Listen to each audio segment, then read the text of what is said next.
What the fuck? What the Is that what fuck? Cosmo just said? What the fuck? What did we just watch? I don't know, I, but I need another beer. I'm at home. I got cold ones in the fridge tonight. I'm gonna go grab one. Um, Welcome to Three Real White Guys podcast. Like, I'm Mike Heaton, Kellen Gracie, Jacob Dodds. We are doing a instant reaction on President Trump's speech. He just addressed the nation. What I think, and you guys correct me if I'm wrong, but this seems to be a plea to the American people to push their Congress people to vote for the SAVE Act. He's trying to That create momentum around it yeah. to do that. Is that anything more than that you No. see in this? And we're going to get into the fine grained details of what he said, which is just mind boggling. But like, what was the purpose of this? So just a real quick high level summary. The whole thing was maybe 25, 27 minutes, something along those lines. You can actually find the whole speech at the website that he talked about in his speech. But the long and short of it is he opened up by talking how amazing he is for about 7 or 8 minutes. Yep. And then he railed on and on about grievances around the 2020 election that we've all already heard before. And then he actually he said they're dropping a bunch of documents on their website, all of which are evidence why we need SAVE right now, the SAVE Act right now. And yeah, essentially concludes with call your elected representatives and get them to vote for the SAVE Act. And that was Right. the entire purpose of this address of the nation. I'm kind of like, as we were sitting there talking about this and how we were gonna do this, I'm kind of like put back. I don't even know how to react to this because okay, if you go to the page, which we have pulled up right here, and we're not going to play his video because it was just nonsensical rambling for 25 minutes. But the long and short was, he directs you to this website, and on this website there are basically 4 different areas that he spent babbling about. The first one, vulnerabilities in electronic voting and ballot counting systems. He has a bunch of documents you can download for each of these 4 sections. If you download the 4 file packages, the first one has nothing to do with the U.S. at all. And the only evidence that there are potential issues is because in Venezuela, Maduro did some nasty stuff in his Right. election. Callum, I don't want to go into the details quite yet. I want to stay on that macro level, then go in details here in a little Sure, bit. If you can, sure. if we can keep going. I want to hear Jacob's thoughts real quick as well. But then I want to dive into those things because that absolutely is critical. Well, I think So, Jacob, what was your take on the macro level of this? yeah. So first off, I was surprised that he talked for less than 30 minutes. I really fully expected this was going to be 2 hours of rambling. Yeah. Yes, I agree with Kellen's assessment that this was designed. He has been pissed that they haven't passed the SAVE Act, and this is a call to action for anybody who's concerned about this to contact their legislators to do this. But I also think that a huge part of this is to speak to the lower information voters out there, to sort of plant the seeds as he does, that if he knows that if the midterm elections swing to Democrats, he's done. Yeah. So he's planting the seeds that when that happens, if it happens, that the election has to be illegitimate, that the Democrats cheated, and we're going to see another January 6th type situation. Right. So, I mean, let's start with the obvious stuff, and then we'll go into the more in-depth stuff that Kellen was referring to, because I think we do need to go there because I think it's very telling what's in those files. But let's start with the obvious one, and that is, someone just posted this on our comment section, actually. They won 2024. Like, won. They took the Right. House, Right. Senate, and the presidency, while Biden had been in charge of everything and his famous deep state, all the shit that goes with it, according to Trump. And Republicans won after 4 years of control by the Democrats. Well, there And wasn't yet- a blue wave in 2020 either, Mike.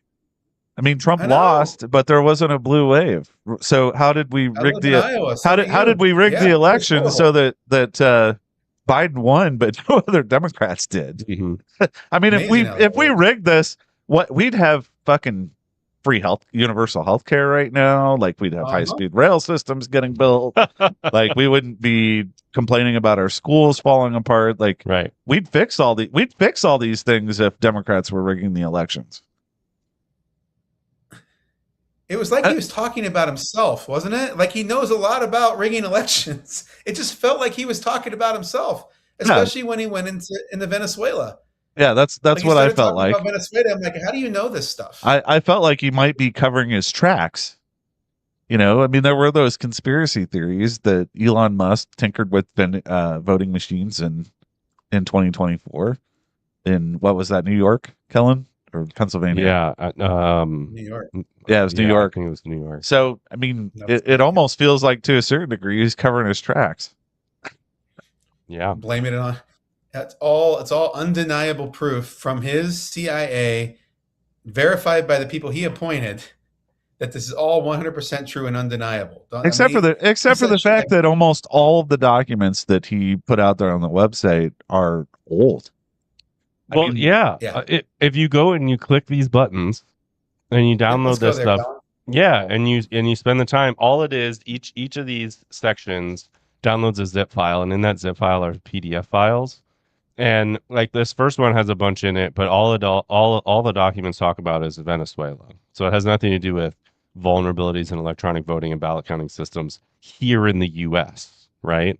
Then you get to the second one, and it's all about this thing in China, which is kind of scary if you read about it. But ultimately, what they're saying is they access voter registration data, and you can get voter registration data in a variety of different ways. You can purchase it. So it's not necessarily nefarious on its own, especially if you're doing some sort of academic modeling. People in political science have access to all sorts of voting data all the time.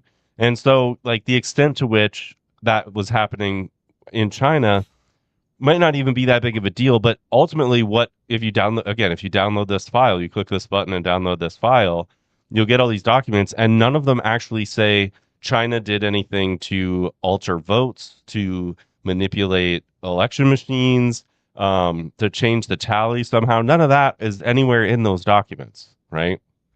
So this section is just all nonsense.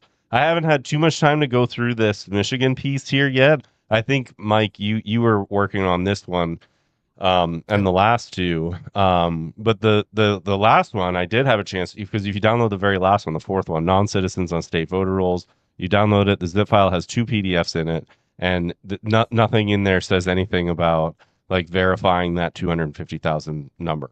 And anyway, yeah. So it's all smoke and mirrors. Suspicions. Yeah, it really is. It's Gish Gallop, as you pointed out earlier. Yeah. Galen. Like, it's just throw a bunch of crap at the wall, scare everybody, overwhelm them with information. They're not going to be able to sift through it fast enough, and it gives Fox News and all their people a chance to put these great headlines out that people are going to see in order to get them to push to pass the SAVE Act. Right. So what I'd like to do real quick is just to go through a little more of this in detail on what he just pushed out, all the shit that he threw against the wall to confuse people, talk about what it actually is so we know. And then the last part of this episode, I really want to talk about why he's doing this. What is it about the SAVE Act that's so nefarious that we don't want to have it happen? Why is he pushing it hard? How is it going to impact our right to vote? And why would Republicans in control of the government right now want this to actually happen? So we'll get to that at the end. Stick with us, but let's go through the details first. Well, before you get into that, though, Mike, I want to point one thing out. You mentioned Fox News. I don't think Fox News even carried this. I don't think so either. We had to go to RSBN to watch this, which I don't even know what the fuck RSBN is, other than it's a right wing propaganda podcast or something. I don't know. But anyway, go on. So, but to your point, like, he went after NBC and ABC, but a ton of networks didn't cover this. Let's start with that. It wasn't just those, right? But he was blaming the one or two. So it's all misdirection, right? So what I went and did, one of my roles as our little research group here is I downloaded these as fast as I could, all these documents, and I ran it through ChatGPT because you can do that in 2026. And if Right. you know how to use it properly, you can ask it to be non-biased. You can ask it to look at things with a clear level head, just objectively, and figure out like things like how much of this was produced with AI, how much of it is likely real. Give me a scale, a percentage of likeliness. And so I just want to be clear, most of the documents in here are probably real according to AI. They look like legitimate documents. They're dated properly. They look like government documents. They're redacted in the way that governments redact shit. By the way, there's a lot of redacted shit in here, so like it doesn't really matter. But it's all from 2021, 2020. It's all the things he was referring to. And so then I asked Chat, okay, cool. Is there anything that does look like AI at all? And it's like, yeah, there's the summaries created by the CIA basically look like they're generated by AI. Nice. And I'm like, so like the stuff created like the last 3 days, and it actually says it. They have timestamps on it, created in Since June July 13th, 10th. and Yeah.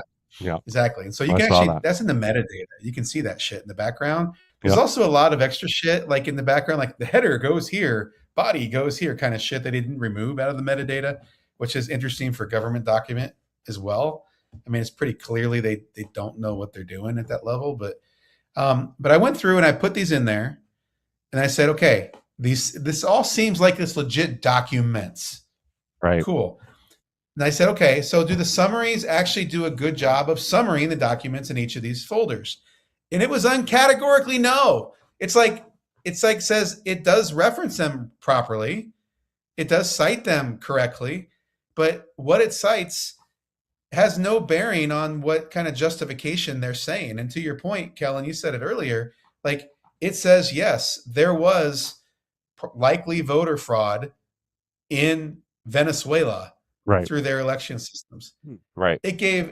Those documents give no proof that it happened in the US, Right. just that it happened in Venezuela. Yeah. And Trump the actually evidence. said it. He says, our elections are worse than a third world country.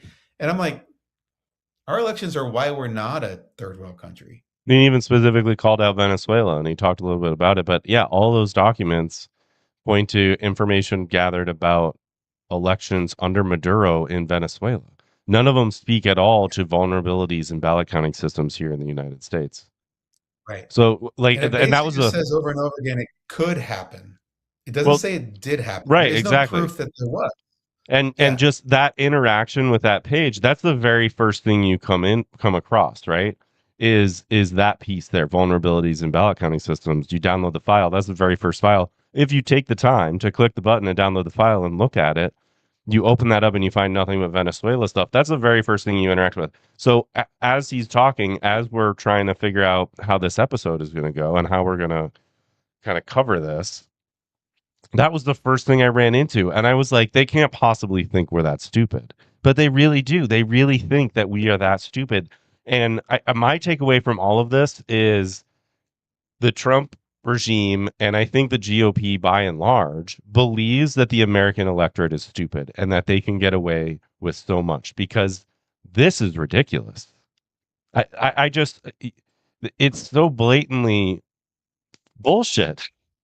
Well, and I think the interesting thing with that vulnerabilities on the vote counting, all of that information is from the Biden DOJ and the CIA. Like Right. it was in 2021, 2022. Right, when all that stuff was gathered. So basically all he's doing is creating a narrative that allows the rest of us to call into question the legitimacy of his election in 2024. Right.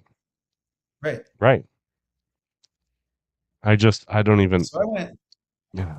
well, I went through this some more, and I said to Chat, does any of this justify passing the SAVE Act? Because that was his ultimate call to action, right? He wants the Right. SAVE Act passed, right? Yeah, that's his And I whole had thing it here. look through yeah, all four of these things. I won't go. I'll give you the summary. I'm not going to give you every single sections, but I had it do that. I looked through all the documents, and here's what it says. It says, my evidence-based assessment is, and it gave me all the details behind this and actually pointed to all the citations. And we may post this on our website even, but you're going to see it in a lot of places over the next couple of days, I'm sure. Does this justify passing the SAVE Act? And it was uncategorically no, it does not. Right. It says the thing it does do is it justifies taking non-citizen registration seriously, which we do take seriously already. Like, that's the thing. It's a felony to do it. If you're caught, which most people are, because there is a discrepancy and there's audits on this whole thing, it's bad. It's a pretty bad sentence. Right. Does it justify audited citizenship verification? Yes, which we already have.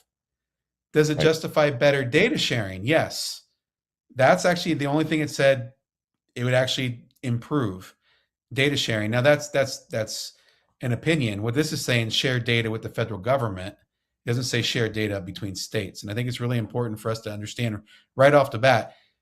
Trump said there's fraud in federal elections, and we all need to understand there is no such thing as a federal election. Right. There are state elections with federal candidates on them. Even the presidential election, the elections, it's 50 different state elections being held for president. Yes.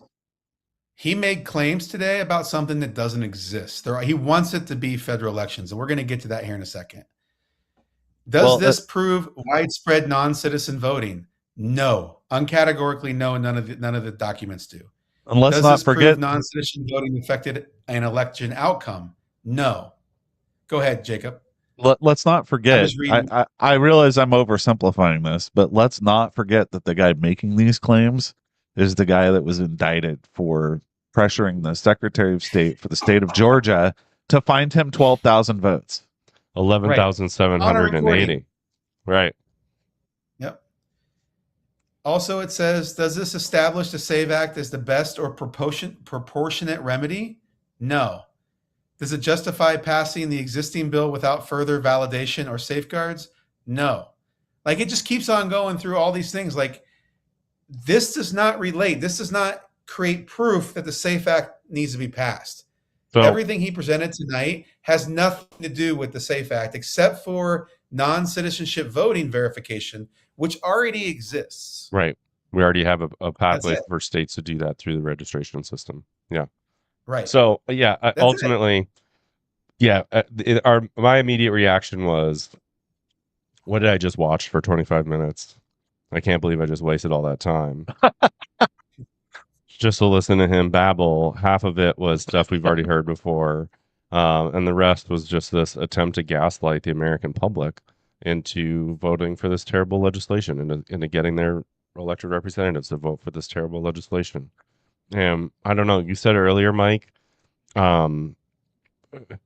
there's bipartisan opposition to this, is ultimately what I'm trying to say here. Not even all the Republicans want the SAVE Act, because they know, like, some of the requirements here are that in order to register to vote, you have to have a passport or a birth certificate. And something like 55% of Americans don't have a passport. And like tens of millions, if not hundreds of millions, it's hard to estimate, don't have a paper copy of their birth certificate, would have to go get one printed. Right. So all of a sudden you're already talking about costs and barriers before somebody can vote. And every step along the way that you add between someone registering to vote or somebody not being in a status of not voting, but a citizen and eligible, and then putting an obstacle or some sort of barrier in the way of them casting a ballot. Every time you add another step, it's another cost. It's another bunch of people who aren't going to do it because it's a form of voter suppression. It might not feel like it, let's go through some of those things. Yeah, let's talk about what some of those are, because we can say it's voter suppression, but what are the voter suppression, right? So, well, I mean, the big one examples are, you have some? Yeah. The big one is that in order to register, you have to have a passport or a birth certificate. For women in particular, there's some language in there around the name having to match. So if your current name is different from the one that's on your birth certificate and you're trying to use your birth certificate as your ID to register, you're going to have also a marriage document, right? So there's a whole bunch of people who don't have all of those things, or don't have the time to go track them down or dig them up, or go get a copy of them. Well, there's a cost associated with getting copies. There's a cost associated with doing anything in life, right? Like to go track down a document, to go dig something up out of the attic, to go do whatever. And so the more, and just in general, the more steps you add, the fewer voters you get. So there's a lot of that. There's a lot of like little things where it's just adding an extra step, adding an extra barrier, adding an So extra let's obstacle. let's do some examples of that. What that's like as a human being doing that. Because my wife was a homeless service provider, Mhm. serving people who are homeless. One of the first things they always found is people couldn't access basic government services because they didn't have an ID. But to Right. get an ID, you had to have a birth certificate, the whole process, right? So she became somewhat of an expert in this. How do you get a birth certificate? How do you get any kind of basic record, right? And Right. what she found was stunning how hard it was. Number one, birth certificates are issued differently in different states. Right. There's Exactly. there's relationships with hospitals. Right. There's courthouses that store their records differently. It's Right. not just a 2026 thing where you call up someone, they look your record up online, and they send a PDF to you. It's that government building burnt down 35 years ago, and they haven't had those records for 35 years. That happened a lot, oddly Yeah. enough, especially for older citizens. Right. There's no birth record anywhere. You just assume because you had a social security card, you were good, right? There's the issue, like you said, with marriage certificates. We had to get a new birth certificate for a name change Mhm. for one of my kids not that long ago. It took 3 months Yeah. to get it done. That was for a standard name change. It wasn't like anything crazy. It took 3 Right. months to get it done, and we're still dealing with it because then you have to submit that to another agency. If you're in a Republican district and you know that Democrats are the ones, maybe because of poverty or women voters, whatever, you know that they're the ones that are more likely to not have their proper documentation because of Yeah. marriage, things like that, right? How easy would it be for a governor of, say, Iowa, Kim Reynolds, to just put a little pressure on that department at the state level, or maybe, I don't say a little pressure, I mean like underfund them, make sure the staff is non-staff fully to make that process take longer. Like Mhm. that's a very easy, very legal thing to do. And I guarantee you they'll do it because it gets them votes. Yeah. That's a lot of money behind those votes. And And then let's go ahead. well, just to add to that, it's not even being cynical or hyperbolic or anything like that. That's an easy way for a bureaucrat to gum up the works, right? Because for Yeah. a lot of political operatives and any politician who's either running or in office or running to re-election or whatever is a political operative, any of them are just ultimately interested in winning, right? So whatever they can do to move the needle a half a percentage point, a quarter of a percentage point, 10,000 votes here, 10,000 votes there, they will do it. So if it means making votes a little bit harder because the it's going to disproportionately affect your political opponents, demographically speaking, than your allies in terms of your voting coalition, then it's rational. Like it makes sense. It makes logical sense for a political operative to do that. And so that's why we see it happening, is because yes, it can impact an election. And these are their jobs, by the way. Like these are elected officials running these departments, or they were appointed by an elected official from a certain party. Yeah, And if they lose, they'll lose their job. Right. I'll just point out in Iowa the division that's responsible for issuing birth certificates is the Department of Vital Statistics, and it's Okay. located within the Department of Health and Human Services, and that's been a very popular target for Republican legislatures and Governor Reynolds since COVID. Yeah. Right. Then That's you all had I'll say things about like- that. That's perfect. Then you had things like people that just moved shortly before an election. They have to get Right. things changed. You had military families and Americans who are born abroad. By the way, birth certificates are issued in a very different way if you weren't born here, but you were a child of an American military person. Like that's a whole different process that can be gummed up very easily. And then I'm going to say the piece that we haven't mentioned nearly enough on this episode is the impact on rural folks. Right. Because our birth certificates aren't at our courthouse locally. It's hard to get a birth certificate if you live in Mount Pleasant, Iowa, you live in Salem, Iowa, or Wayland, Iowa, just south of Cedar Rapids. Right. Long ways away. It's just Well, south of the Cedar other Rapids. and sorry, go ahead. No, that's it. It's like it's harder even for rural voters too. So it's a little bit weird that Republicans are so gung ho about this because they don't think they realize how much it's going to disfranchise their own people. Right. So I do think we need to go into a little bit of why do they want this so bad. Right. Yeah, and I don't know. And the other piece, and I'll just add on in terms of kind of the egregious thing the legislation does, is that also prohibits universal mail-in voting. That's the other piece of this, which, by the way, is the method of choice for Donald Trump to vote.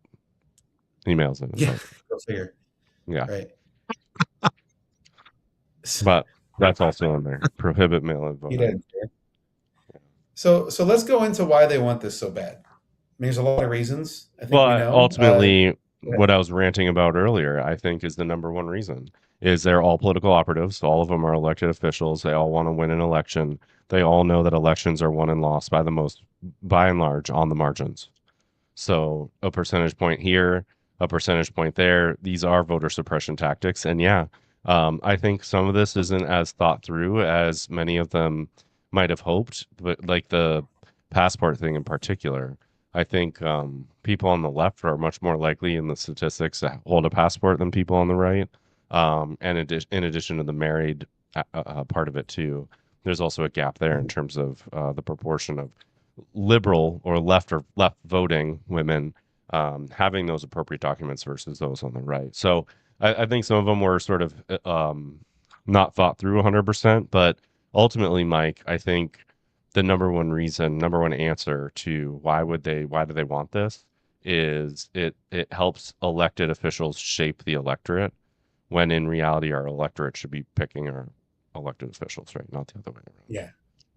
But that's I 100% think on the macro level, that is absolutely. So how does that happen? And to your point, it you can gum up the works is one way, and that's how it happens. But let's go into some of those other details that come with this SAVE Act. One of the ones that I find really interesting, and correct me if I'm wrong here, Kellen, but 18 to 25-year-olds, how do they usually vote in mass? Like, which way do they lean? There's been some wonkiness in that lately, but generally speaking, Answer it like it's a generality, not like you're a political scientist. Yeah, they tend to vote for the Democratic Party. Right.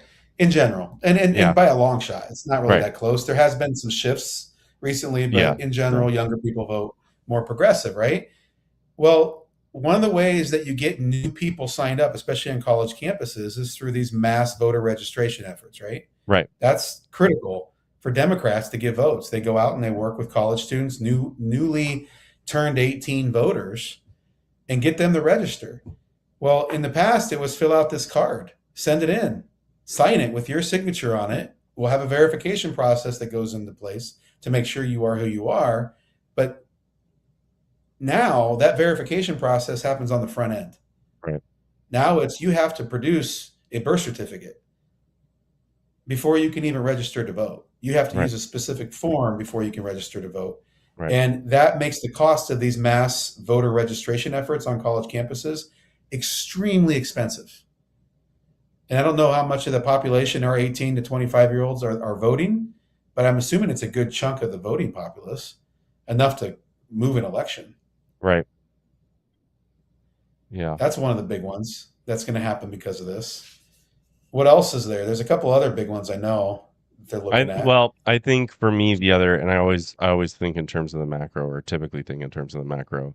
The other piece or element that stands out to me is this is just another example of like fear-based politicking. So it's the othering, it's the scariness. China has our voter rolls. This stuff going on in Venezuela. Oh my gosh. We don't want these non-citizens on our voter rolls, even though that doesn't necessarily mean they casted a ballot. So on and so forth. And all of it is grounded in fear. And this idea that there is this massive crisis that needs to be fixed immediately, when in reality, every election expert, even those who work under the Trump administration, will tell you that there is no reason to be concerned about the security or integrity of our electoral system in the United States. Like, we've had numerous Trump administration officials say that. Every recent election, that's something that the administrators come out and say. And there's been court cases fought, and none of them ever went anywhere. So it's just, I mean, so the other thing that stands out to me in terms of the reasoning is it's fear. It's another piece of, it's like remember the caravans? Remember the immigrant caravans that were coming to take all of our jobs? Eating the cats and dogs? What's that? Eating the cats and dogs. Well, it was even before that, right? It was like I think 2018, the 2018 midterms. Fox News was just nonstop covering these migrant caravans coming up from the south, and then as soon as the election was over, they stopped talking about them. Imagine that. Well, that's because after Trump got in, there have been 0 illegal border crossings. He said it himself tonight, Colin. Did he say that? Yeah, 0, Just which 0. isn't true.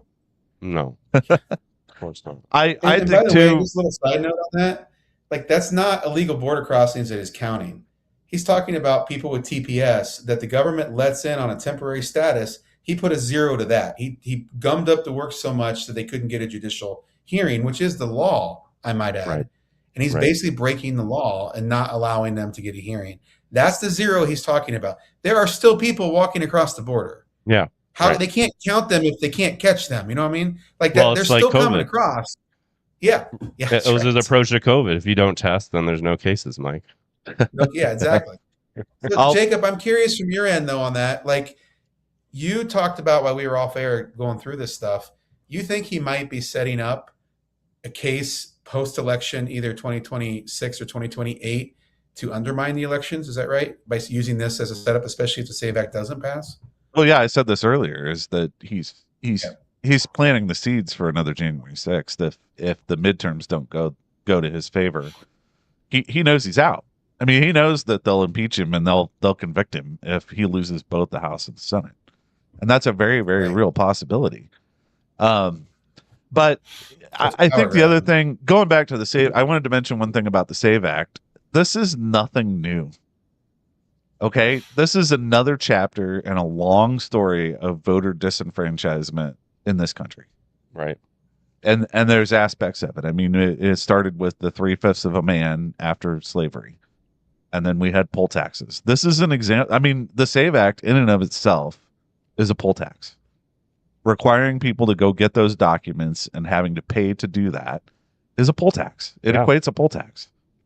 100%. So this isn't anything new. We've been doing this shit for years, trying to disenfranchise people that the whoever's in charge at the time doesn't think is going to vote for them, to try to keep them from voting. This is just nothing new. Yeah. 100%. One other thought I had on why they want to pass this, and this is the part that I struggle with the most, is this creates a very clear federal line into elections. It creates leverage for the federal government over voter registration rules, over elections, period, which is very advantageous for the group in power right now. So I'd ask Republicans, if Democrats do win, do you want this? Do you want, the Democrat president and Democrat Congress and Democrat Senate Senate and the House to have this kind of power over your state elections? This is not the Republican Party of even 5 years ago, 10 years ago. This is a very federal heavy, government in charge kind of thing. It's not state rights. It's not local rights. It's none of that. It's actually the exact opposite. Well, and if anything, This I is hope what's pushing. if anything, I hope that the Democrats take advantage of this in saying that out of the 4 or 5 things that Trump threw out here tonight as evidence of why we need the SAVE Act passed. Right? Well, and I shouldn't say just the Democrats, because I know there are Republicans that are opposed to this. That's why it hasn't been passed yet. But I hope they take advantage of this to say, well, then we need to rewrite the whole fucking bill, because the only thing that the SAVE Act is addressing is the non-citizens being on the voter rolls. It's not addressing any of the other things that he claims are affecting the integrity of our elections. So, if anything, they should use it as an opportunity to delay and stonewall this, to say we need to go back and rewrite this if this is really the crisis that we say we have. Mm-hmm. Right. Wasn't that the truth? Like, number one, ChatGPT said the exact same thing when I put everything in there. It's like, this doesn't prove any of the stuff that he's talking about in the SAVE Act. It has some issues that need to be addressed, but the SAVE Act doesn't cover that. So, like, even on an objective computer staring at that data, says very clearly, like, you might have a problem here, it needs to be addressed, but the SAVE Act is not your solution. And I think that gets proven out very clearly because all this stuff Trump is just releasing now, right? Like today. The SAVE Act was written months ago. They've been pushing this for months. So it was clearly not built on the data that Trump just showed. Right. So it's not, the SAVE Act is not the answer for what he just presented. No. There's no doubt about that because it literally didn't exist. No, Hadn't but been made public. That just circles back to the fact that this was just propaganda or aimed at scaring people. Right. Pure and simple. 100%. That's all it is. He thinks we're stupid. Yep. Yeah. Yep. I want to do a quick shout out to one of the least stupid people I've ever met and one of our mentors on this show. I saw her watching. I don't know if she's still watching, but shout out to Mary Elger, truly a legend in Democrat politics in rural America, and definitely our mentor for this show in terms of a perspective on the history, especially of Democrat politics. She was a big Tom Vilsack supporter and driver of that election process. And just a huge shout out to a true legend in politics in rural America. Nice. Very nicely done, Mike. Yeah, I saw her pop on a couple times. I don't know if she's still on there, but she's awesome. Yeah. We love you, Mary. One other thing I'd like to point out too before we go is to just encourage people to like, subscribe, do all those things to help us get our message out there. If you haven't seen it, here's the YouTube channel. You can always find our live feed on the YouTube channel. You can also find different segments, clips, shorts, as well as content that we don't have on Facebook and all the other channels like the podcast feed. So make sure you check out the YouTube channel as well. So just to summarize everything as we head on out of this thing, you just all got gish galloped. We all did by the president of the United States. There's no way to put it, right? Like Right. it's all just a bunch of shit against the wall, trying to confuse us while trying to push a bill that is not proven to be needed by the information that he presented. Right. No other way to put it. Gish Gallop. Gish gallop, baby. Yep. All right, y'all. Take care. Have a good week. Keep fighting a good fight. This has been an episode of Three Real White Guys. We'll see you next week.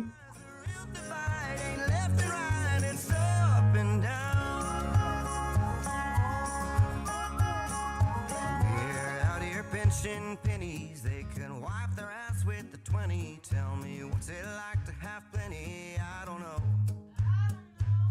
A billionaire's got a mega yacht, a single mom's got a second job. Whatever bullshit this is, gotta go.